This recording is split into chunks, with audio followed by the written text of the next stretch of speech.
අපි ටයිට් සාය පිටුපස මහන්නයි සූදානම් වෙන්නේ. දැන් අපි පිටුපස් ශිපර එක අල්ලන්න ඕනේ මුලින්ම. මුලින්ම අපි කරන්නේ පිටුපසේ මේ ශිපර එකේ අපි අඟල් එකක් ඉඩ තිබ්බා. මේ ශිපර එකේ ශිපර එකට ඉඩ ඇරලා ශිපර එකේ ප්‍රමාණයට ඉඩ ඇරියා මම උකුලින් ඉඳලා පහළට තමයි මහන්නේ. ශිපර එකේ වාසියට ඉඩ ඇරලා මෙන්න මෙතන ඉඳලා පහළට අඟලේ වාසියෙන් මහ ගන්නවා. එතකොට මම මේකේ රෙද්ද කළු නිසා උඩට සුදු නුර පාවිච්චි කරනවා. එතකොට මේක පැහැදිලිව පේන්න ඕන නිසා. හරි. මෙහෙම ආරම්භයේදී අවසානයේ ටැග් කරන්න ඕනේ. හරි. දැන් අපි කරන්නේ මෙන්න මේ අඟලේ වාසියෙන් මෙන්න මේ විදිහට පහළට මහගෙන යනවා. ඒතර සුදු නුර මම පාවිච්චි කරන උඩට. එතකොට මේ මෙතන මම විවරයක් දාන්න හදන්නේ.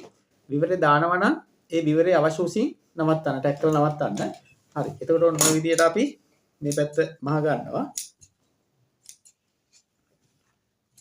හරි. ඊට පස්සේ අපි ඕපන් එක මහන්න හදන්නේ. විවරේ මහන්න හදන්නේ. ඕපන් එක මහද්දී මෙන්න මේ විදිහට අපිට මහ ගන්න පුළුවන්. මෙන්න මේ විදිහට අපි දැන් මේ සීම් එක දෙපැත්තට දානවා. මේ අඟලේ වාසියෙන්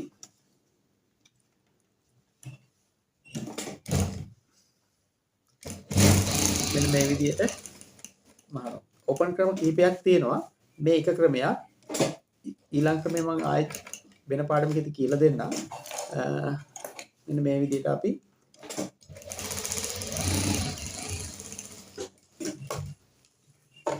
ඔන්න විදිහට ඕපන් එක මහ ගන්නවා. මෙන්න මේ විදිහට තමයි ඕපන් එක මෙහෙන්නේ. මේ පැත්ත පේන්නේ නැහැ කළු නූල් නිසා. හරි. සුදු පාට පාවිච්චි කරන නිසා මෙතන මෙන්න මේ විදිහට පේනවා. හරි. ඊට පස්සේ අපි මේ ඩාට් දෙක මහ ගන්නවා. ඕපන් එල්ල දෙක මහ ගන්නවා. මේ තියෙන ඕපන් එල්ලේ මැද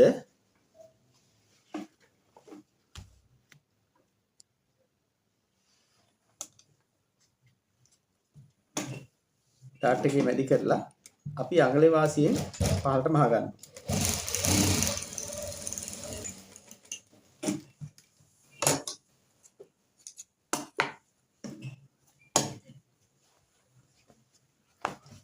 ඊට පස්සේ මෙන්න මේ ඕපන් එල්ලත් මහන මෙතන ඩාට් එකේ මැද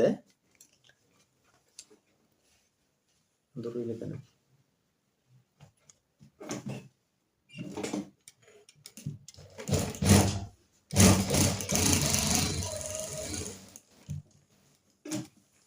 මෙන්න මේ විදිහට අපි ඩාට් දෙක මහ ගත්තා. ඊට පස්සේ ශිපර එක අල්ලන්න තියෙන්නේ. ශිපර එක අල්ලද්දී අපි මේ ශිපර එක ඩබල් සයිඩ් ශිපර එකක්. එතකොට මේ ශිපර එකේ අපි ශිපර එක අල්ලන අපි මෙහෙම අඟලක් පිට තිබ්බා. අඟලෙන් අපි නූල් එකක ප්‍රමාණයක් උඩින් යටින් මෙන්න මේ ඉදිරියට ගන්නවා. නූල් එකක දැන් මෙතන අඟලක් තිබ්බා. නූල් එකක් උඩින් යටින් අරගෙන මේ ශිපර එකේ වාසියේ මායිමින් අපි මෙන්න මේ විදිහට පහළට මහ ගන්නයි හදන්නේ. ශිපර එක අපි අර ගන්නවා මෙහෙම එක පැත්තක්. අරගෙන මෙන්න මෙහෙම ශිපර එකේ අයිනෙන් තමයි අපි එක මෙහෙමක් ගහන්නේ.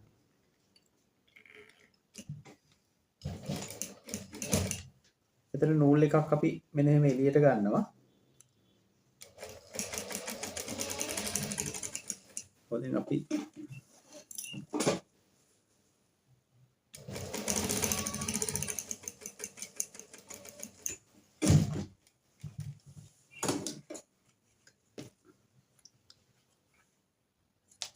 මෙන්න මේ විදිහට ගත්තා. ඊට පස්සේ අපි මෙතන අඟල් එක අපි අනිත් පැත්තේ අඟල් එක ගත්තයින් පස්සේ මෙන්න මේ විදිහට අපිට ශිපර එක වැහෙන කතාවකට එනවා. මෙන්න මේ විදිහට ශිපර එක දැන් පේන්නේ නැතිව යනවා. නූලක් ඇතුළට අරන් තියෙන්නේ. මෙන්න මෙතනින් ඊට පස්සේ අපි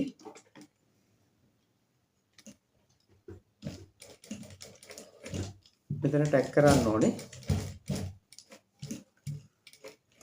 ඊට පස්සේ අපි ශිපර එක පැන්නෙන වාසිය ආවයින් පස්සේ මෙන්න මේ විදිහට අපි මේ උඩත් ඒ විදිහටම වහ ගන්නවා. උඩත් එන්න මේ විදිහටම වහ ගන්නවා. වහගෙන අපි නූලක වාසියක් මෙහෙට අර ගන්නවා. අරගෙන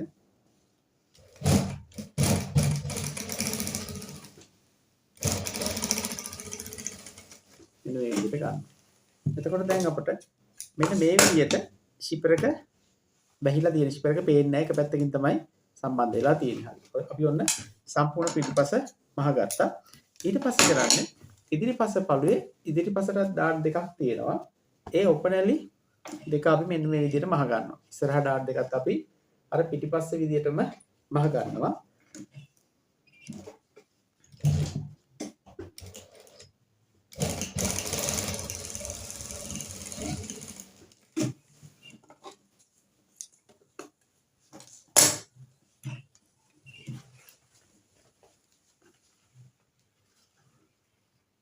කට් මාක් එකේ මැදි කරලා මෙන්න මේ විදිහටම අපි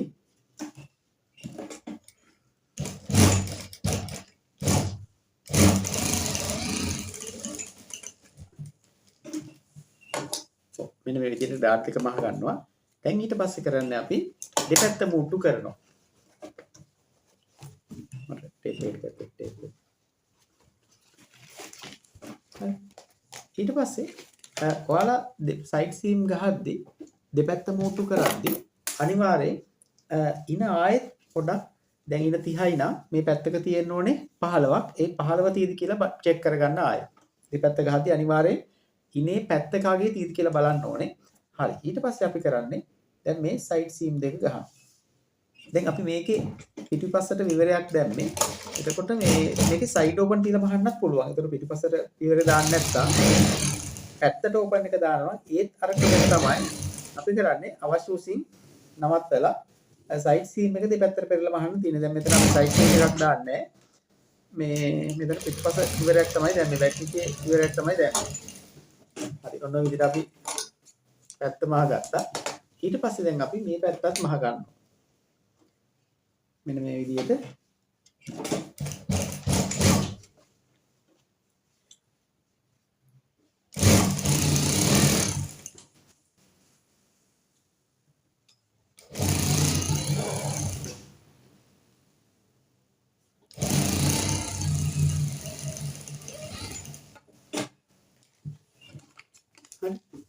මෙන්න මේ විදිහට අපි මේ පැත්තත් මහ ගන්නවා. හරි. දැන් අපි ඔන්න ඉස්සරහා පිටුපස මහලා තියෙන්නේ. දැන් අපිට මේකේ ඉන පටිය අල්ලන්න තියෙන වේස් බෑන්ඩ් එක මහන්න තියෙන්නේ. අපි බෑන්ඩ් ස්ටිප් එකෙන් කපා ගත්තා අගල් 1.5ක පටියක් ඉනට වඩා අගල් 4ක් දිගට. එතකොට මේ පටි ස්ටිප් එකේ මේ එක පැත්තක දිලිසෙන පැත්තක් තියෙනවා. මේ පැත්ත නෝමල්. මේ පැත්තේ ගම් පැත්තක් තියෙනවා. මේ පැත්ත මැට් පැත්තක් තියෙනවා. එතකොට මේ ගම් පැත්ත තමයි රෙද්දේ කන පිට පැත්තට අයන් කරන්නේ අපි. මුලින් ඔයා රෙද්දේ කන පිට පැත්ත අයන් කරගන්න. මෙන්න මේ විදිහට අයන් කරගන්න ඕනේ මුලින්. ඊට පස්සේ රෙද්දේ එක පැත්තක අගල් භාගයක් නැහුම් වාසි ඉඩ ගන්න පුළුවන් විදිහට ඉඩ තියන්න. නැහුම් වාසි අගල් භාගයක් ගන්න පුළුවන් විදිහට ඉඩ තියලා මෙන්න මේ විදිහට අයන් කරගන්නවා. ඒතකොට මේ ගම් එක උණු වෙනකම් මෙන්න මේ විදිහට අපි මීට අයන් එක අරගෙන යන්න ඕනේ. මේ පැත්තේ අගල් භාගයක් තියෙනවා ඉනට අල්ලන නැහුම් වාසි භාගය.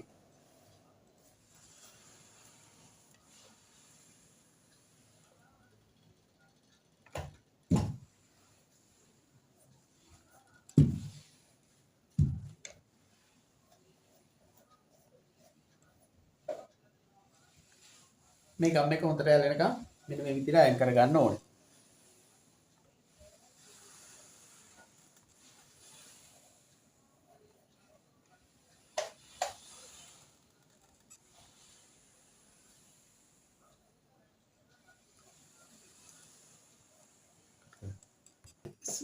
සාය අපි ඉනපටි අල්ලන්නයි සූදානම් වෙන්නේ. දැන් මේ සාය මම ඕලොක් කරගත්තා. ඕලොක් කරද්දී ඇඳුමේ හොඳ ඉදිරිපස්ස තමයි ඕලොක් එකේ හොඳ පිටට ගත්තේ. ඒකෝට සාමාන්‍යයෙන් අපි වෙළඳපොළට ඇඳුමක් මහද්දී රෙඩිමේඩ් ඇඳුමක ඕලොක් එකේ ඉදිරිපස්සට තමයි ඕලොක් එකේ හොඳ පැත්ත තියෙනවා. ඒතර මම මේකේ උඩ ඉඳලා යටට අනිත් පැත්තේදී මේ පැත්තේ යට ඉඳලා උඩට තමයි ඕලොක් කරේ. හරි. එතකොට මේකේ දැන් මේ සයිඩ් සීම් පෙරලෙන්න ඕනේ බෑක් එකට. මේ මූටු පෙරලෙන්න ඕනේ පිටිපස්සට. හරි. එතකොට මම මේ සාය දැන් ඉනපටි අල්ලන්නයි හදන්නේ.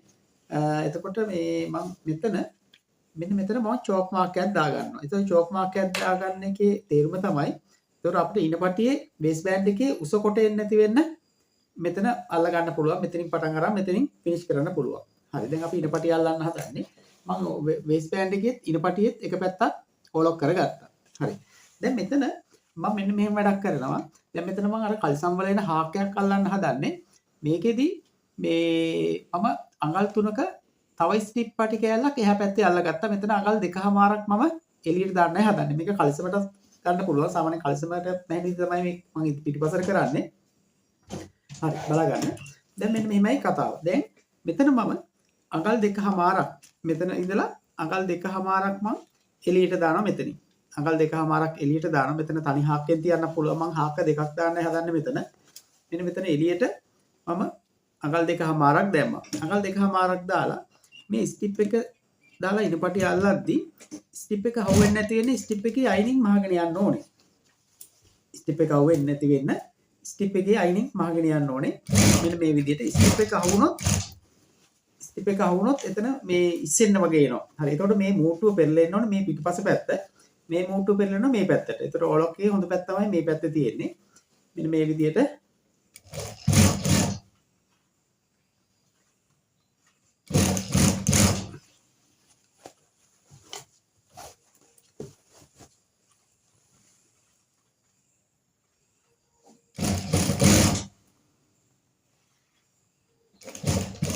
මේ විදිහට බැහැන්න ඕනේ.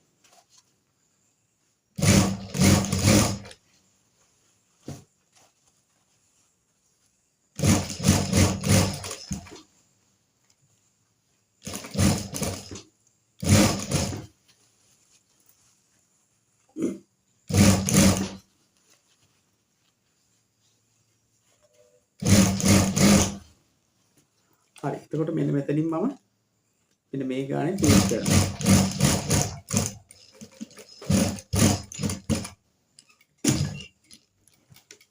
හරි. දැන් ෂිපර් එකේ වැඩි කොටස් මම මෙන්න මේ විදිහට කපලා අයින් කර ගන්නවා. මෙන්න මේ විදිහට කපලා අයින් කර ගන්න ෂිපර් එකේ වැඩි ටික. ඊට පස්සේ දැන් මෙතන හාක් සම්බන්ධ කරන්න ඕනේ. මම මේකේ හාක් දෙකක් ගන්නවා. මෙන්න මේ විදිහට මම අකල් තුනක කොටසක් ගත්තා. ඒ පැත්තේ මුලින්ම අපි මෙන්න මේ හැඩේ තියෙන ක්ලිප් එක. මෙන්න මේ හැඩේ ක්ලිප් එක අපි කරන්නේ මෙන්න මෙතන අකල් භාගයක් මෙහෙන්. මේ ස්ටිප් එක මැදින් චෝක් මාක් එකක් දාගත්තත් කමන්නේ ඔන්න ඔය විදිහට.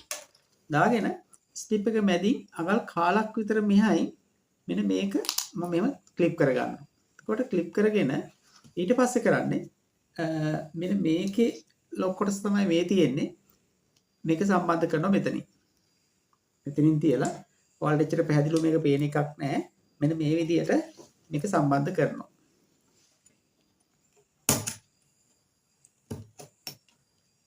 මෙන්න මේ විදිහට මම කතුරෙන් මේ විදිහට නමා ගත්තා. එතකොට මෙන්න මේ විදිහට තමයි මේක සම්බන්ධ වෙලා තියෙන්නේ. මේ විදිහට තමයි සම්බන්ධ වෙලා තියෙන්නේ. හරි. ඊට පස්සේ මේකේ අනිත් කොටස මම මෙන්න මෙතනින් මේ ෂිපර් එකේ අයිනෙන් මේ අවුට්ලයින් එක උඩින් මෙන්න මේ විදිහට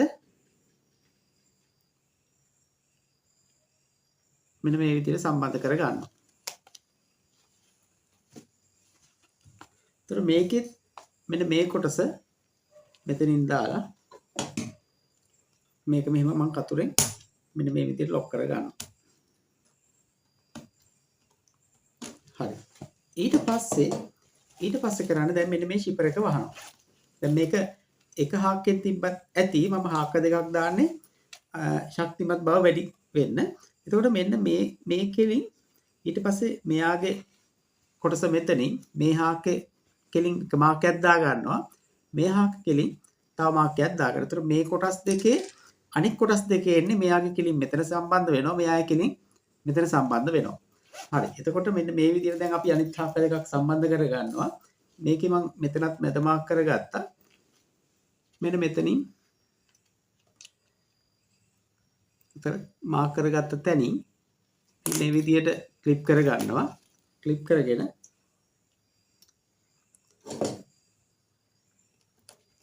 මම කතුරේ මෙන්න මේ විදිහට නමා ගන්නවා. මේක පොඩි මිටියකින් වගේ හදාගත්ත නමා ගත්තත් කමක් නැහැ. මෙහෙම ප්‍රමාණවත් හදුවා ප්‍රමාණවත් වෙනවා. හරි. ඊට පස්සේ මෙතන මේ දෙකයි දැන් මෙතන අනිත් කොටස් දෙක මම මේකත් මෙතන මෙන්න මෙතන සම්බන්ධ කර ගන්නවා.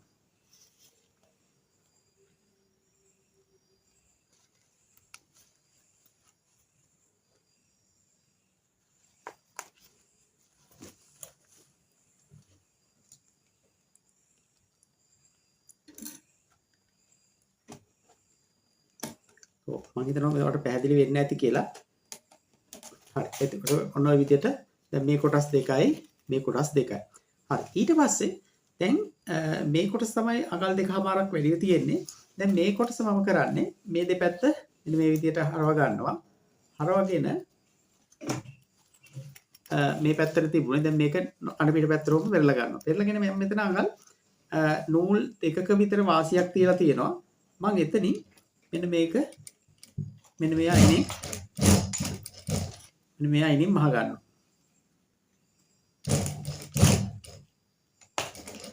ඒකට මහද්දී මේක මම මෙහෙම දෙපැත්තට නවලා මහගත්තා නම් ගොඩක් ලේසි වැඩේ.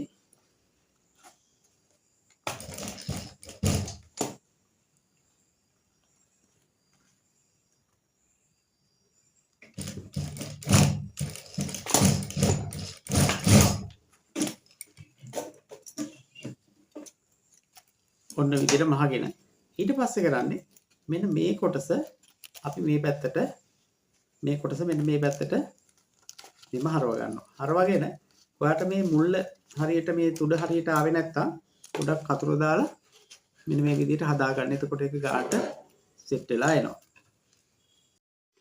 ඔව්. අපි මෙන්න මේ පැත්තේ තමයි අඟල් දෙකමාර වැඩිව ගත්තේ. ඒ කියන්නේ ෂිපර් එකේ උඩ පැත්ත.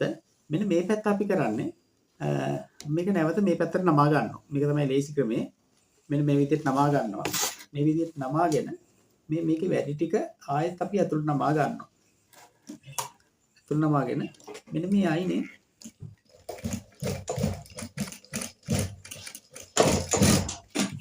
මේ නමා ගන්නවා. නමාගෙන මේකත් අපි මෙන්න මේ විදිහට අනිත් පැත්තට ගන්නවා. ඒතර ඒකත් ආවේ නැත්තම් ඔයා මේ මුල්ල හරියට ආවේ නැත්තම් මේ කතුරු දාලා චුට්ටක් මෙන්න මේ විදිහට හදා ගන්න. හරි. දැන් ඔන්න ඒ දෙපැත්ත අපට ෆිනිෂ් වුණා. හරි. ඊට පස්සේ කරන්නේ ඉනපටි අල්ලද්දී අපි මේ පැත්තේ ඉඳලා පටන් ගමු. මේකේ ඒකට හොඳ පිටින් තමයි අවුට්ලයින් එක ගහන් යන්න ඕනේ. මෙන්න මේ පටියේ මේ කොටස අපි මෙන්න මේ කොටස මෙන්න මේ විදිහට අපි අතුල් නමලා තියා ගන්නවා. අතුල් නමලා තියාගෙන මෙන්න මෙතන ඉඳලා දැන් මම මේ සුදු නූල් උඩට දාලා තියෙන පැහැදිලිව පේන නිසා කළු නූල ඔයාලට පැහැදිලි නැති නිසා මේ කොටස් දෙක ඇතුළට දාලා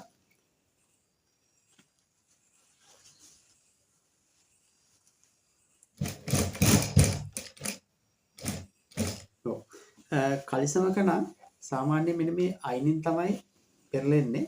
ඒතර මේකෙදි මෙන්න මේ සීම් එක උඩට පෙරලෙන්න ඕනේ. මේ මැහුම බේස් බෑන්ඩ් ඇතුලේ ඉනපටියයි සායයි අහුවෙච්ච තැන උඩට පෙරලෙන්න ඕනේ. පෙරළුනම තමයි හරියට නීට් එකට එන්නේ. සාමාන්‍යයෙන් පිරිමි කලිසමක නම් මෙන්න මේ කාණුවෙන් තමයි ගහන්නේ. දැන් මේක කාන්ත ඇඳුමක් නිසා මෙහෙම උඩින් මැහුණත් කමක් නැහැ.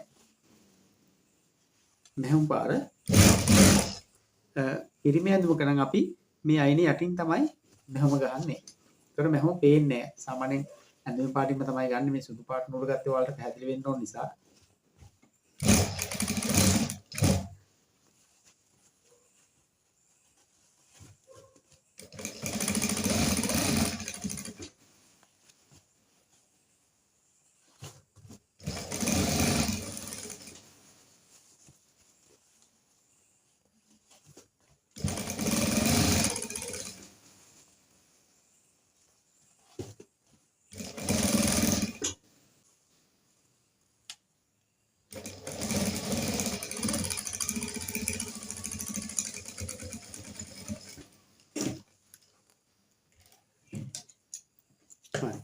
එතකොට ඔන්න විදිහ තමයි ඉනපටි ෆිනිෂ් කරේ.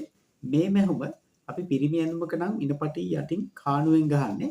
මේ යටින් ගහන්නේ මම මේක කාන්තා ඇඳුමක් නිසා වේස් බෑන්ඩ් එක උඩින් ගැහුවා. තව උඩින් අවුට්ලයින් එකක් ගියත් කමන්නේ. හරි. ඊට පස්සේ ඉන්නේ අපිට යටවාටි මහන්න. යටවාටි මහද්දී දැන් මම ඕලොක් කරගෙන තියෙන්නේ මේක. එකවරක් විතරක් නමල මැහුවා නම් ඇති. යටවාටි ටිකක් පළට මහනවා අපි පෙන් වෙන්න ඕන නිසා. එතකොට මේ යටවාටි මැහෙද්දී මේ මූට්ටුව පිටුපස්සට පෙරලෙච්ච නිසා සයිඩ් සීම් එක පිටුපස්සට තමයි පෙරලෙන්න ඕන.